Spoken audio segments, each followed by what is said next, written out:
আজকে আমরা আলোচনা করব জীবন বিকাশের স্তর।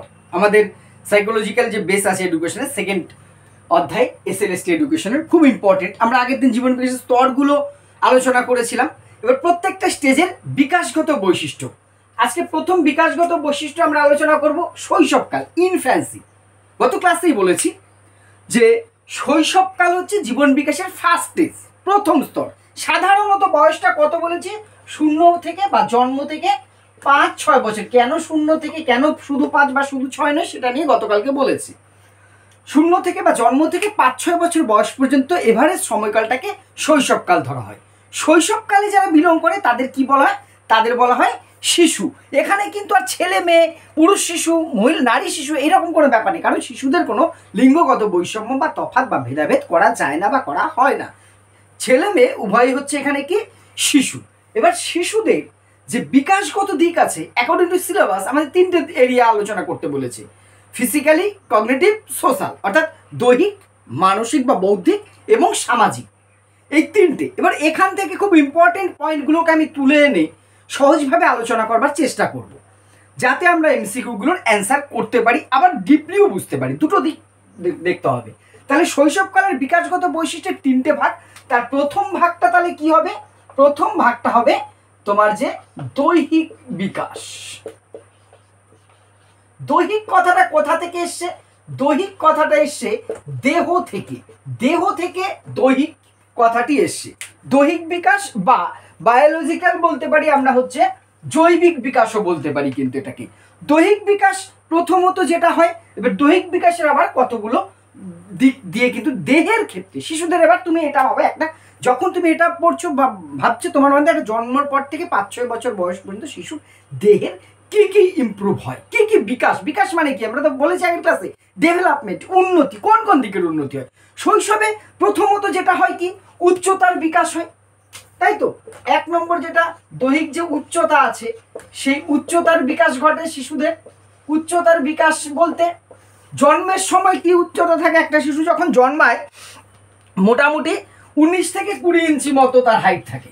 19 থেকে 20 ইঞ্চি, এই হচ্ছে একটি শিশুর জন্মের সময় হাইট। নোট করে রেখো মাথায় আর কি। জন্মের সময় একটা শিশুর উচ্চতা কত থাকে? 19 থেকে 20 ইঞ্চি মতন মোটামুটি উচ্চতা থাকে, ঠিক আছে, 0 থেকে। এবার তার দৈহিক উচ্চতা কিন্তু আস্তে আস্তে আস্তে আস্তে বৃদ্ধি পেতে থাকে। দেখা যায় 2 বছর বয়সের মধ্যে একটি শিশুর দৈহিক উচ্চতা এই অনেকটাই কিন্তু ইনক্রিজ করে, অনেকটাই বেড়ে যায়। উচ্চতাটা দ্রুত ওই সময়টাই কিন্তু বাড়তে পারে। এবার উচ্চতা বাড়ার সাথে সাথে দৈহিক ক্ষেত্রে আর কি কি হবে? উচ্চতা বাড়লে কি হবে? উচ্চতা বাড়লে ওজন বাড়বে তো না বাড়বে না? উচ্চতা বাড়ার সাথে সাথে কিন্তু শিশুর কি হয়?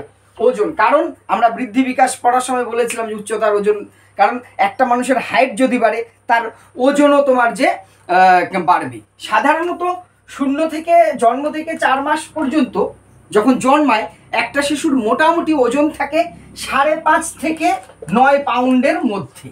5.5 থেকে 9 পাউন্ড, এটা পাউন্ডের হিসেবটাই খেয়াল রাখবে। তাহলে জন্মের সময় এভারেজ ওজন কি থাকে একটা শিশুর? 0 থেকে 4 মাস বয়স পর্যন্ত 5.5 থেকে 9 পাউন্ড মোটামুটি একটা তার ওজন থাকে, ঠিক আছে। এবার তোমার যে দেখা যায় যে এবার এই যে 4 মাসের পর থেকে 3 বছর বয়স পর্যন্ত যদি একটা শিশুর আমরা ওজনের দিকটা দেখি, 4 মাস থেকে 3 বছর, 4 বছর থেকে 3 বছর লেগে 4 মাস অবধি আমরা এভারেজ বললাম 5.5 থেকে 9 পাউন্ডের মধ্যে হচ্ছে। জন্মের পর থেকে 4 মাস পর্যন্ত বেড়ে 9 পাউন্ড হলো।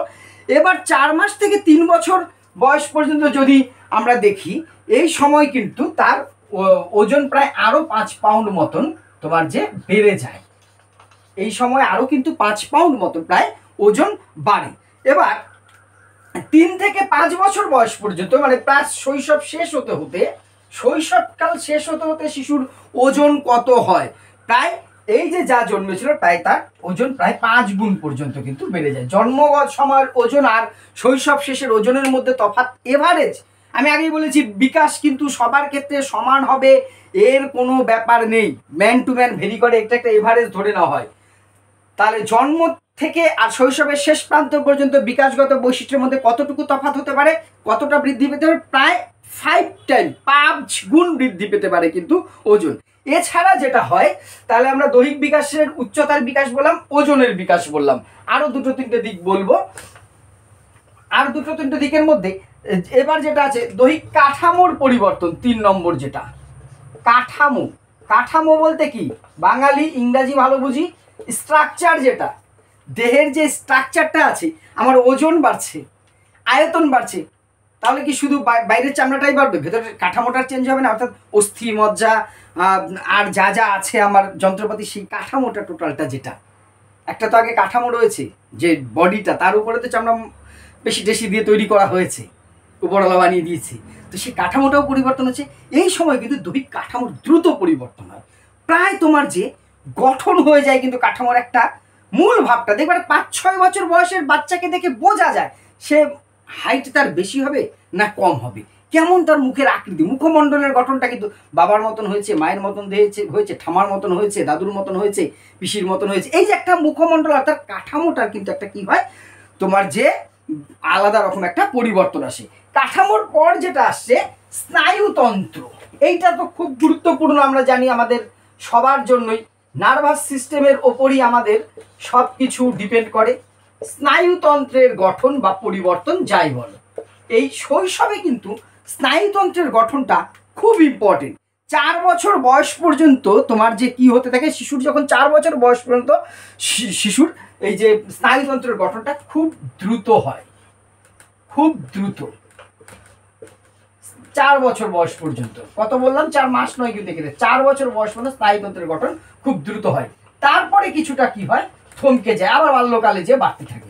এভারেজ সবার ক্ষেত্রে তার মানে এই 48 মাস বয়স হয়ে গেছে আজকে, অর্থাৎ কালকের থেকে স্নায়ুতন্ত্রের গঠন থেমে গেছে তা নয়, কিন্তু সাধারণত 4 বছর বয়স পর্যন্ত স্নায়ুতন্ত্রের ভিত তৈরি হয়ে যায়। শৈশবে যেটা গঠিত হয় দৈহিক ক্ষেত্রে সেটাই হচ্ছে ভিত।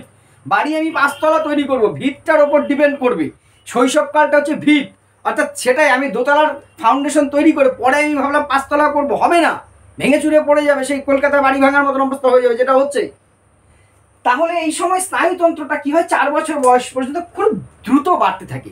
4 বছর এভারেজ সময়ে স্নায়ুতন্ত্রের গঠনটা কমে যায়।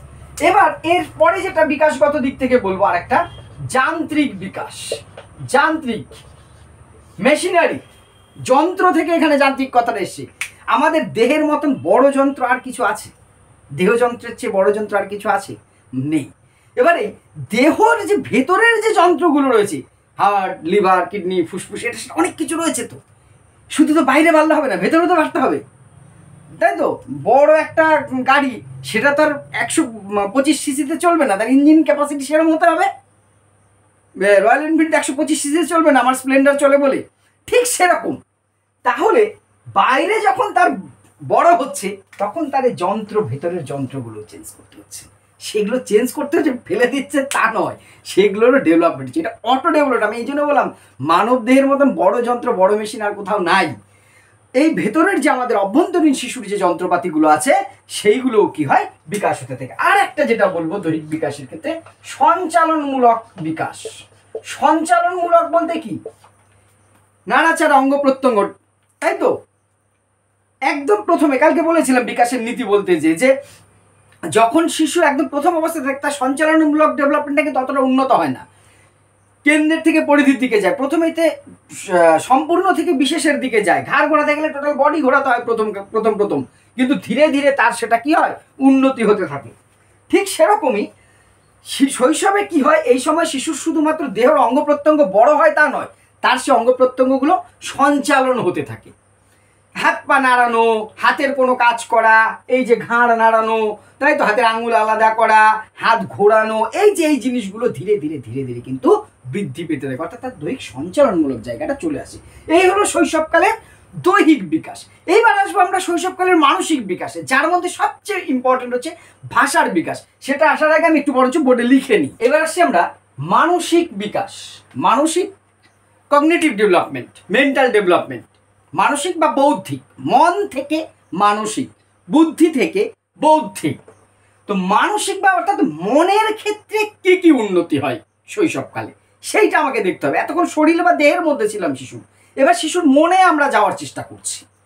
তুমি যখন এটা পড়ছো না, নিশ্চয়ই বাড়িতে বা প্রতিবেশী আত্মীয়ের মধ্যে অনেক শিশু আছে, তাকে, তোমার এই মুহূর্তে যে শিশু আছে তাকে তুমি খুব কাছ থেকে দেখেছো ইদানিং, তাকে একটু কল্পনা করবে, দেখবে অনেক কিছু আর ভুলবে না তুমি। প্রথমত হচ্ছে মানসিক বিকাশের ফার্স্ট, যেটা আমি আগেই বলে নিয়েছিলাম, ভাষার বিকাশ, এই ল্যাঙ্গুয়েজ ডেভেলপমেন্ট। কারণ শৈশবকালে ভাষা শেখে। শিশুর প্রথম ভাষা কি?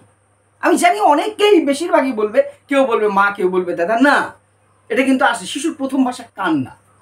প্রথম শিশু কি শেখে?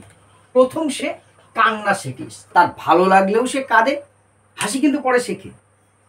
খারাপ লাগলেও কাঁদে, খিদে পেলেও কাঁদে, ভয় পেলেও কাঁদে, একা থাকলেও কাঁদে, অচেনা মানুষের কোলে গেলেও কাঁদে, যখন সে কোনো ভাষা শেখে না। তো প্রথম ভাষা হচ্ছে কান্না। প্রথম 6 মাসে কেঁদেই কাটিয়ে দেয়। এবারে তারপরে কি হচ্ছে, মোটামুটি 6 মাস বয়সে সে অস্পষ্ট কিছু শব্দ উচ্চারণ করা হচ্ছে, এই ধরনের আওয়াজগুলো দেখবে করে, মুখে আঙ্গুল দিয়ে বিভিন্ন রকম ভয়েস করবে, যার কোনো অর্থ নেই, ব্লাবিং করতে থাকছে, তার কোনো তুমি অস্পষ্ট। এটা 6 মাস। 1 বছর বয়স হলে শিশু কিন্তু টুকটাক এভারেজ 4টে শব্দ বলতে শিখে যায়। সে মা, দাদা, দা, এই যে এই ধরনের শব্দগুলো সে শিখে। এইবার তুমি বলতে পারো স্যার 365 দিনের একটা শিশুকে আমি দেখেছি সে 6টা শব্দ জানে। হতেই পারে ভাই, সবার এক হবে না, বারবার আমি বলেছি, ম্যান টু ম্যান ভেরি করবে। এভারেজ একটা ধরে নিচ্ছি, মোটামুটি 1 বছর বয়সে 4টি শব্দ শেখে। 2 বছর বয়সে একটি শিশু প্রায় 270টি, 3 বছর বয়সে প্রায় 895টি। এটা কিন্তু পরীক্ষা প্রাপ্ত ফল আমি বলছি। 4 বছর বয়স পর্যন্ত 1541টি শব্দ ভাণ্ডার, এবং 5 বছর বয়স পর্যন্ত এসে প্রায় তার শব্দ ভাণ্ডারের সংখ্যা দাঁড়ায় 2075। এবার 2000-এর কাছাকাছি সে শব্দ শিখে। অর্থাৎ শৈশবকালে মোট শব্দ ভাণ্ডার একটি শিশুর কত? প্রায় 2000 বা 2000-এর বেশি আসতে পারে। কিন্তু এই ভাষা 6 মাসে অস্পষ্ট শব্দ শিখে, 1 বছরে 4টি মতন শব্দ শিখে যায়, 2 বছরে 270টি মতো শব্দ শিখে, 3 বছরে 895, প্রায় 900, 4 বছরে 1541টি শব্দের কাছাকাছি শিখে যায়, এবং 5 বছর প্রায় শৈশব শেষ হতে হতে একটি শিশু প্রায় 2000-এর অধিক, 2075টি পরীক্ষা দেখা গেছে একটি শিশু শব্দ আয়ত্ত করতে শিখে। এই তো ভাষার বিকাশ গেল মনে। এবার মনে তো শুধু ভাষা আসে না, 5 বছর বয়স পর্যন্ত অনেক কিছু আসে। আত্মসচেতনতা, নিজেকে চেনা, সেই রিয়ালাইজেশন দিয়ে একদম আত্মোপলব্ধি, সেটা বলছি না কিন্তু ভাববাদী দর্শনে। এখানে কি শিশু দেখবে নিজের আত্মকেন্দ্রিকতাটা বোঝে, এটা আমার, এটা দাদার, এটা মায়ের, এটা আমি দেবো না, এটা আমি খাবো, আমি নেবো, আমি। এই যে আমিত্ব ভাবটা শিশুর মধ্যে খুব প্রকট হয়ে ওঠে। ওর নিজের জিনিসটা তো দেবেই না, অন্যের জিনিসটার উপরে আয়ত্ত করার একটা প্রবণতা তৈরি হয়। এই আত্মকেন্দ্রিকতাটাই হচ্ছে এখানে আত্মসচেতন। নিজেকে সে আস্তে আস্তে আস্তে আস্তে বুঝতে পারে। সেকেন্ড, থার্ড হচ্ছে অর্থপূর্ণ ধারণা। দেখবে মিনিংফুল বিষয়গুলো, সে একটা বিষয়কে আস্তে আস্তে শৈশবকালে কিছুদিন যেতে যেতে সে বুঝতে পারে যে এইটার উত্তর এই হতে পারে। গুছিয়ে বিষয়টা বোঝা এবং এক্সপ্লেন করা। কোথাও গেলে একটা জিনিস দেখে আসলে দেখবে কপি পেস্ট করে দিচ্ছে মনে হচ্ছে, যেন তোমার কম্পিউটার মোবাইলের মতন। অর্থাৎ বুঝে বলা, এই যে এই জিনিসটা অর্থপূর্ণ ধারণা। কৌতূহল ও কল্পনা দুটোকে আমি এক করেছি এখানে। কৌতূহল অর্থাৎ শিশুর মধ্যে একটা কিউরিসিটিস ভাব তৈরি। সব মারাত্মক চাহিদা আমাদের পড়তে বলেনি, না হলে ওর মধ্যে ঢুকতাম সংক্ষেপে। তাও কি শিশুরা কি হয় দেখবে, খুব বেশি তোমার যে কৌতূহলী হয়। একটা বাচ্চার সাথে বেশিক্ষণ তুমি থাকবে, মাথা পাগল করে দেবে। এটা কি, কেন, কোথায়, কিভাবে, এই ধরনের কৌতূহল ওর মধ্যে খুব হয়। এই কৌতূহলের একটা ছোট বিষয় যদি মনে রাখবে, দেখবে শিশুরা তার প্রিয় খেলনাটা বেশি দিন টিকিয়ে রাখতে পারে না। ধরো তুমি একটা খেলনা এনে দিয়েছো, গাড়িটা চলে, ভেতরে একটা আওয়াজ হয়, লাইট জ্বলে, ওর খুব পছন্দ, মেলার থেকে বা কোথাও যে কান্নাকাটি করে কিনেছে, 2 দিন পরেও ভেঙে ফেলে। কারণ কি? ওর প্রিয় জিনিসটা কেন ভাঙছে? ওর কৌতূহলে লাইটটা ভেতরে কে জ্বালাচ্ছে, ওর ভেতরে আওয়াজটা কে করছে, ওই দেখতে যে আছাড় মেনে কখন ভেঙে ফেলবে, ও তো জানে না ভাঙলে আর জোড়া লাগবে না। এটি হচ্ছে মূল কারণ। অর্থাৎ কৌতূহলটা শিশুর মধ্যে খুব বেশি হয়। এই কারণে শিশু দেখবে অকাজে বেশি করে, ও খারাপ উদ্দেশ্য নিয়ে যায় না। ওর উদ্দেশ্যটাকে যদি আমরা অ্যানালাইসিস করে দেখবো খুব ভালো উদ্দেশ্য ছিল, ও এক্সপ্লোর করতে চাইছিল, বিষয়টা জানতে চাইছিল। এইটাই হচ্ছে কৌতূহল। তার কল্পনা, শিশুদের মতন কল্পনা বিলাসী আর কেউ আছে? না হলে ওরা এত কার্টুন দেখতে পছন্দ করে কেন? কার্টুন তো অবাস্তব ক্যারেক্টার। হ্যারি পটার থেকে শুরু করে তুমি যে কোনো কার্টুন দেখিয়ে দেবে, শিশু রিয়েলিস্টিক কিছু দেখবে, শিশু তো দেখতে চাইবে না, কারণ তার মধ্যে কল্পনা প্রবণতা বেশি হয়। নেক্সট হচ্ছে অনুকরণ। এইটা তো আরো কমন জিনিস। শিশুদের মধ্যে কি হচ্ছে, অনুকরণের একটা বিকাশ ঘটে। এরা আস্তে আস্তে ধীরে ধীরে অনুকরণ, ইমিটেশন করতে চায় অন্যকে। দেখবা শিশুরা বড়দের নকল করে, এই থাবা কেমনে হাঁটে রে, ও দেখবে এইভাবে দেখিয়ে দেবে। দাদু, শিশুদের সামনে কেন খারাপ আচরণ করতে হয় না, দাদু কি করে বিড়ি খায় রে, দেখবে দেখাবে। এই জন্য তো শিশুদের সামনে এই ধরনের খারাপ আচরণ করতে হয় না। ও তো ভাবছে দাদু আমার সম্মানীয় জিনিস, যা করছে ভালো করছে। ওদের সামনে কেন মুখ খারাপ গালাগাল করতে হয়, ও শিখে নেবে, ক্যাচ করে নেবে, কারণ ও হচ্ছে অনুকরণ প্রিয়, যা দেখবে তাই শিখবে। এই শৈশবের এটা একটা বৈশিষ্ট্য। আর সেন্টিমেন্ট, শিশুদের সেন্টিমেন্ট খুব বেশি হয়। এবার তুমি বলতে পারো কি বলছেন স্যার, যা তা বাচ্চা ছেলে মেয়ে তার সেন্টিমেন্ট, হ্যাঁ কেমন দেখবে, ও ও ফট করে দেবে দেবে না, রেগে যাবে, মাইন্ডে নিয়ে নিচ্ছি। এবার একটা জিনিস কোন, মেমোরিটা অতটা স্ট্রং না হয়, পরক্ষণে ভুলে যাচ্ছে। কিন্তু কথায় কথায় কিন্তু শিশুরা অনেক বেশি সেন্টিমেন্টাল হয়ে পড়ে, সহানুভূতিশীল হয়ে পড়ে, বা কোনো বিষয়ের প্রতি তার মনোভাবকে অ্যাডজাস্ট করে নেয়, আবার ডিঅ্যাডজাস্ট করে নেয়। এই জিনিসটা কিন্তু খুব বেশি হয়। এই হলো শৈশবের মানসিক বিকাশ। এইবার আছে সোশ্যাল ডেভেলপমেন্ট, সামাজিক বিকাশ। আমি সময় বাঁচানোর জন্য সেটাও লিখে নিয়ে আলোচনায় আসছি। এবার আমরা শৈশবকালের শিশুদের সামাজিক বিকাশগুলো দেখব। সামাজিক কথাটা কোথা থেকে এসে? সমাজ থেকে সামাজিক, সোশ্যাল। সমাজ বলতে কি বুঝি আমরা? সমাজ বলতে আমাদের চারপাশে মানুষজনকে নিয়ে যে পরিবেশ, তার ইউনিটটা শুরু হচ্ছে পরিবার থেকে। আমার পরিবারের মানুষজন, তারপরে প্রতিবেশী, তারপরে শিশুদের সমাজটা কি? প্রথম সমাজ হচ্ছে শিশুর পরিবার। সে পরিবারের মধ্যে লালিত পালিত হয়, বড় হয়। তারপরে আস্তে আস্তে দেখো তো সমাজটা একটু বড় হয়ে প্রতিবেশীদের সাথে হচ্ছে। তারপরে শৈশবেই শিশু কিন্তু বিদ্যালয়ে যাচ্ছে, ফর্মাল এডুকেশন শুরু হয়েছে, প্রি প্রাইমারি এডুকেশন এখন তো 3 বছরেই চলে যাচ্ছে প্লে স্কুলে, বা 5-6 বছরে তো ওয়ানেই ভর্তি হবে। যখন বিদ্যালয়ে যাচ্ছে সে বৃহত্তর সমাজের মধ্যে পড়ে যাচ্ছে, ফলে তার সমাজটা যখনই ছোট থেকে বড় হচ্ছে, তার ডেভেলপমেন্ট তাকে করতেই হবে। আমরা যোগ্যতমের উদ্বর্তন পড়েছি, আমরা অ্যাডজাস্টমেন্ট যে করতে পারবে স্বাভাবিকভাবে সে থাকবে, না হলে সে বিলুপ্ত হয়ে যাবে প্রজাতি। কিন্তু একটা মানুষ তো আর বিলুপ্ত হবে না, কিন্তু যখনই সে মানিয়ে না চলতে পারবে তখন তার মধ্যে ম্যাল অ্যাডজাস্টমেন্ট তৈরি হবে, অপসঙ্গতিমূলক আচরণ, মানসিক স্বাস্থ্য আমরা পড়বো, DSM-4, সেখানে আমরা এগুলো পড়বো, অপসঙ্গতিমূলক আচরণগুলো দেখবো। তো স্বাভাবিক মেন্টাল হেলথ আছে। তো শিশুদের সামাজিক বিকাশ, এই যে কথাটা বললাম, দেখছি এডুকেশনের প্রত্যেকটা জিনিসের সাথে 10টা ইউনিট ঠিকই, প্রায় তার মধ্যে 7-8টা ইউনিট, কেন 10টা ইউনিটই তুমি রিলেটেড পাবে, একটার সাথে আরেকটা ঠিক কোরিলেশন পাবে, সে গান্ধীজি যে অনুবন্ধনীতি বলেছে। তো সামাজিক বিকাশ, প্রথম হচ্ছে শিশুর সামাজিক প্রতিক্রিয়া, সোশ্যাল রিয়াকশন যেটাকে বলে। সামাজিক প্রতিক্রিয়া কি? প্রত্যেক ক্রিয়ারই তো একটা প্রতিক্রিয়া থাকে। আমি এখানে যত জোরে মারবো আমার হাতে তত জোরে লাগবে। তো শিশুরা ধীরে ধীরে ধীরে ধীরে সামাজিক প্রতিক্রিয়া করতে শেখে। সামাজিক প্রতিক্রিয়া কোনগুলো? অন্যকে সমবেদনা, সহযোগিতা, এগুলো যেমন হতে পারে। সমাজের নিয়মকানুনকে অ্যাকসেপ্ট করা, প্রথম প্রথম সে না মানলেও ধীরে ধীরে, না সবাই চুপ আছে, এখানে চুপ থাকতে হয়। বড়রা শেখাচ্ছে, বাড়িতে লোকজন এসে এখন কার্টুন দেখতে হয় না, ও কিন্তু ওর খারাপ লাগলো না, বড়রা সবাই আছে, এখানে মানিয়ে চলতে হবে আমাকে। অর্থাৎ কোথায় কোন প্রতিক্রিয়াটা করতে হবে, কষ্ট করে হলেও সে করছে। স্কুলে যে চুপ করে থাকা ওর গ্রহ নক্ষত্রে কি বলে রাশিতে নেই, কিন্তু ওকে থাকতে হচ্ছে। অর্থাৎ সোশ্যাল রিয়াকশনটা সে করতে শিখছে ধীরে ধীরে, আস্তে আস্তে। কোথায় কোন সামাজিক প্রতিক্রিয়া করতে হয় সেটা শিখছে। আত্মকেন্দ্রিকতা, শিশুর মধ্যে সেলফ সেন্ট্রিকতা তৈরি হয়। অর্থাৎ নিজেকে, যেটা মানসিক বিকাশের মধ্যে অনেকটা ছিল, কিন্তু এটা সামাজিক। সমাজে থাকতে গেলে তো আমাকে আত্মকেন্দ্রিক হলে চলবে না, কিন্তু শিশু অনেকটাই কিন্তু আত্মকেন্দ্রিক হয়। সে আত্মকেন্দ্রিক থাকে, নিজেরটা সে বুঝে নেওয়ার চেষ্টা করে। এইবার হচ্ছে সামাজিক গুণের বিকাশ। সমাজে থাকতে গেলে তো কতগুলো গুণ থাকতে হয়, তাই না? সবার সাথে মানিয়ে চলতে হবে, রীতিনীতি মেনে চলতে হবে, আমাকে তার মতো অভ্যাস করতে হবে, পরিচ্ছন্নতা আছে, আইন কানুন আছে, সমাজে অলিখিত আইন আছে, তো সেইগুলো মেনে চলার মতন ক্ষমতা ধীরে ধীরে তৈরি হয়, কিন্তু একদিনে তৈরি হয় না। শিশু প্রথমে কিন্তু নিজের বাড়ির রাজা সবাই, কিন্তু যত তার সামাজিক বিকাশটা ঘটবে, সমাজের পরিধি যত বাড়বে, তার সামাজিক গুণগুলো তত বাড়বে তার মধ্যে। নেক্সট হচ্ছে প্রতিদ্বন্দ্বিতার চাহিদা, কম্পিটিশন। শিশুর মতন প্রতিদ্বন্দ্বী আর কেউ আছে? দেখবে এরা সব জায়গায় অসম প্রতিযোগিতা নেমে যায়। হয়তো তোমার ছোট ভাই বা ভাইপো কেউ আছে, হেঁটে যাচ্ছ, ফট করে একটু ধরে আমি ফার্স্ট, খাওয়া হয়েছে, আগে দেখি কে আগে খায়, বললে দেখবো কম্পিটিশন বেড়ে যাচ্ছে, আমি ফার্স্ট হয়েছি। সব কিছুর মধ্যে ও প্রতিযোগিতায় যেতে চায়। প্রতিযোগিতার বেশিরভাগ ক্ষেত্রে কিন্তু অসম।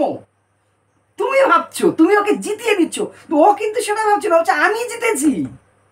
অর্থাৎ তার মধ্যে একটা প্রতিযোগিতা প্রবণতা তৈরি। আর প্রতিযোগিতা তো সমাজের একটা প্রধান গুণ। নেক্সট হচ্ছে সহযোগিতা। শুধু প্রতিযোগিতা হয় তাই নয়, শিশুদের মধ্যে সহযোগিতার মনোভাব তৈরি হয়। এরা খুব বেশি হেল্পফুল হয়। এই সহযোগিতা করতে যেয়ে তো বাড়িতে কাজ বাড়ায় এরা। মা রান্নার ওখানে গেছে, ও দেখা গেল বটি দিয়ে হাত কেটে বসে আছে, কিন্তু ও হয়তো গেছে, মা এটা রেখেছে, মা কুটতে পারেনি, আমি একটু দেখি তো। ওভেনে বা ওই আগুনে রান্না হচ্ছে, শ্যাক খেয়ে বসে আছে, ও কিন্তু খারাপ কাজ উদ্দেশ্যে যায়নি, হয়তো জলটা এগিয়ে দিয়ে জল ঢেলে দিয়েছে, এবার মা ওকে পিটুনি দিয়ে দিল। অ্যাকচুয়ালি ওর যদি ইন্টেনশনটা তুমি এক্সপ্লেন করো, দেখবে খুব ইন্টেনশনটা ওর খারাপ ছিল না, কিন্তু ওর রেজাল্ট দিতে পারেনি। যতক্ষণ তুমি রেজাল্ট না দিতে পারবে কোনো লাভ নেই। ঠিক সেরকমই ও সহযোগিতা করতে চায়। কেউ একটু ব্যথা পেলে ফু দেবে, যে সমবেদনা, সহযোগিতা, এই টেন্ডেন্সিটা দেখবে শিশুদের মধ্যে খুব বেশি হয়। এই হলো শৈশবের বিকাশগত বৈশিষ্ট্য, দৈহিক বিকাশ, মানসিক বিকাশ, সামাজিক বিকাশ। এবার আমরা আলোচনায় আসবো বাল্যকালের বিকাশগত বৈশিষ্ট্যটা সেটাই আমরা আসছি। জীবন বিকাশের দ্বিতীয় স্তর কি? দ্বিতীয় স্তর হচ্ছে বাল্যকাল, সাধারণত 5-6 থেকে 11 বছর বয়স, 12 বছর বয়স পর্যন্ত। সেইটা এবারে বিস্তারিত আসছে। বাল্যকাল, বাল্যকাল হচ্ছে জীবন বিকাশের দ্বিতীয় স্তর, সাধারণত 5-6 বছর বয়স থেকে 11-12 বছর বয়স পর্যন্ত সময়কালকে বলা হচ্ছে বাল্যকাল। 5-6 বছর বয়স থেকে 11-12 বছর বয়স পর্যন্ত সময়কালকে বলা হয় বাল্যকাল। একই কথা বারবার বলছি না যে ব্যক্তিগত তফাৎ হয়। এই যে বাল্যকালে যারা বিলং করে, বাল্যকালের ইংরেজি হচ্ছে তোমার যে চাইল্ডহুড, চাইল্ডহুড পিরিয়ড, ইনফ্যান্সি গেল শৈশব, আর বাল্যকাল হচ্ছে চাইল্ডহুড। এই বাল্যকালে কিন্তু এবার জেন্ডারগতভাবে ভাগ হচ্ছে, ছেলেদের বলা হচ্ছে বালক আর মেয়েদের কি বলা হচ্ছে বালিকা, বালক বালিকা, এই তফাৎটা কিন্তু বাল্যকালে হচ্ছে। এবার এই সময়ের বিকাশগত বৈশিষ্ট্য কি কি হয় অ্যাকর্ডিং টু সিলেবাস আমাকে 3টে ভাগে ভাগ করে আলোচনা করতে হবে। প্রথমে এই যে আমি লিখে নিয়েছি দৈহিক বিকাশ। বাল্যকালের আমরা দৈহিক বিকাশগুলো নিয়ে আমরা প্রথমে আলোচনা করব। দৈহিক কথাটা এসছে দেহ থেকে। প্রথম যেটা বাল্যকালের দৈহিক বিকাশগত সেটা হচ্ছে দৈহিক উচ্চতা। এই বাল্যকালে কিন্তু দৈহিক উচ্চতাটা দ্রুত বাড়তে থাকে, ঠিক আছে, দ্রুত বাড়তে থাকে। এবার এখানে একটা ডিফারেন্সিয়াল ব্যাপার কিন্তু আস্তে আস্তে এবার ছেলে আর মেয়েদের মধ্যে আসছে। 10 বছর মোটামুটি বয়স পর্যন্ত বালকদের দেখবে দৈহিক গঠনটা বেশি হয়, 10 বছর। আর এই 10 বছরের পর থেকে দেখা যায় হঠাৎ করে সাধারণত বালিকারা কিন্তু তোমার যে দৈহিক ক্ষেত্রে একটু ডেভেলপ বা উন্নতি লাভ করে। 10 বছর বয়স পর্যন্ত বালকদের মানে ছেলেদের দৈহিক বিকাশটা একটু বেশি হয়। তাহলে এইখানের প্রশ্ন যে বাল্যকালের প্রথম দিকে বালক এবং বালিকা এদের মধ্যে কাদের দৈহিক বিকাশ বেশি ঘটে? বাল্যকালের শুরুর দিকে বালকদের বেশি। প্রান্তীয় বাল্যকাল বা শেষ বাল্যকালে কাদের দৈহিক বিকাশ বেশি হয়? বালিকাদের বা মেয়েদের, মাথায় রাখতে হবে কিন্তু। এবার 2 নম্বর যেটা আসছে বাল্যকালের বিকাশগত বৈশিষ্ট্যের ক্ষেত্রে, ওজন। ওজন আর দৈহিক উচ্চতা সমানুপাতিক। যার যখন দৈহিক উচ্চতা বেশি হবে তার ওজন, অর্থাৎ বাল্যকালের প্রথম দিকে বালকদের ছেলেদের দৈহিক ওজন বেশি হয়, কিন্তু বাল্যকালের শেষ দিকে দেখা যায় প্রান্তীয় বাল্যকালে যে মেয়েদের বা বালিকাদের দৈহিক ওজন কিন্তু বেশি হয়। এছাড়া যেটা এই সময় দেখা যায় কাঠামো, দৈহিক স্ট্রাকচারটা একই রকম আসতে দেখো শৈশবের সাথে পয়েন্টগুলো কিন্তু আমি এক রাখার চেষ্টা করছি। যখন আমার দৈহিক উচ্চতা আয়তন বৃদ্ধি পেয়েছে আমার স্ট্রাকচারটাও তো চেঞ্জ হবে।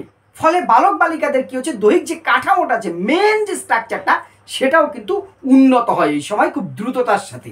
এর সাথে সাথে যেটা আসছে সেটা হচ্ছে স্নায়ুতন্ত্র। নার্ভাস সিস্টেমে বাল্যকালে কিন্তু অনেকটা গ্রো করে যায়। শৈশবে তো অনেকটা হয়েছিল। আমাদের যে মস্তিষ্ক, সুষুম্না কাণ্ড সহ অন্যান্য যে টোটাল সারাদেহ স্নায়ুতন্ত্র রয়েছে সেই স্নায়ুতন্ত্র অনেকটাই পূর্ণতা পেয়ে যায় এই বাল্যকাল শেষ হতে হতে। অর্থাৎ মোটামুটি 10-11 বছর আস্তে আস্তে স্নায়ুতন্ত্রের গঠন কিন্তু প্রায় অনেকটাই ঘটে যায়। নেক্সট হচ্ছে তোমার যান্ত্রিক বিকাশ। যান্ত্রিক মানে আগেরটায় বললাম যন্ত্র থেকে যান্ত্রিক। আমাদের দেহের ভেতরে যে অসংখ্য যন্ত্র রয়েছে সেই যন্ত্রগুলো ডেভেলপ হচ্ছে, অর্থাৎ বিভিন্ন যে অঙ্গ প্রত্যঙ্গ রয়েছে, শুধু তো দৈহিক কাঠামো বাড়লে হবে না, সেইগুলো কিন্তু বাল্যকালে পূর্ণতা প্রাপ্তি থেকে থাকে। লাস্ট যেটা বলবো বাল্যকালের দৈহিকের সেটা হচ্ছে সঞ্চালনমূলক বিকাশ। শুধু তো দেহ গাড়ি থাকলে হবে না, সেটা তো চালাতে শিখতে হবে। অর্থাৎ দেহের অঙ্গ প্রত্যঙ্গ পূর্ণতা পাচ্ছে সেটা হলে হবে না, সেটা সঞ্চালন করা শিখতে হবে। সেই সঞ্চালনগত দিকের উন্নতি ঘটে কিন্তু বাল্যকাল শেষ হতে। তার অঙ্গ প্রত্যঙ্গ, দৌড় ঝাঁপ লাফালাফি এইগুলো দেখবে বালক বালিকারা খুব এক্সপার্ট হয়ে যায়। ছেলেরা তো সারাদিন ছুটে বেড়াচ্ছে, কারণটা কেউ স্থির হয়ে থাকতে চাইছে না কেন? ওর এনার্জিটিক একটা ভাব চলে এসে দেহ সঞ্চালন ওকে করতে হবে, এই রকম পরিস্থিতি তৈরি হচ্ছে। এই হলো বাল্যকালের দৈহিক বিকাশ। এবারে আসছি মানসিক বিকাশ। আগে লিখে নিয়ে তারপরে আমি আলোচনায় আসছি। বাল্যকালের মানসিক বিকাশগুলো আলোচনা করব। মানসিক, মন থেকে মানসিক, মেন্টাল বা অ্যাকর্ডিং টু সিলেবাস কগনিটিভ বা বৌদ্ধিক। এই মনের কি কি দিকগুলো বাল্যকাল, বাল্যকাল মানে কাদের কথা বলছি আমরা? মোটামুটি যাদের বয়স 5-6 থেকে 11-12 এর মধ্যে, 5 থেকে 11-12 বছর বয়স।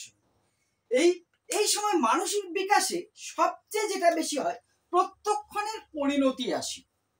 প্রত্যক্ষণ তোমরা নিশ্চয়ই পড়েছো, জ্ঞান আহরণের 3টে প্রক্রিয়া হয়, সেন্সেশন, পারসেপশন আর হচ্ছে কনসেপশন। সংবেদন, প্রত্যক্ষণ, ধারণা।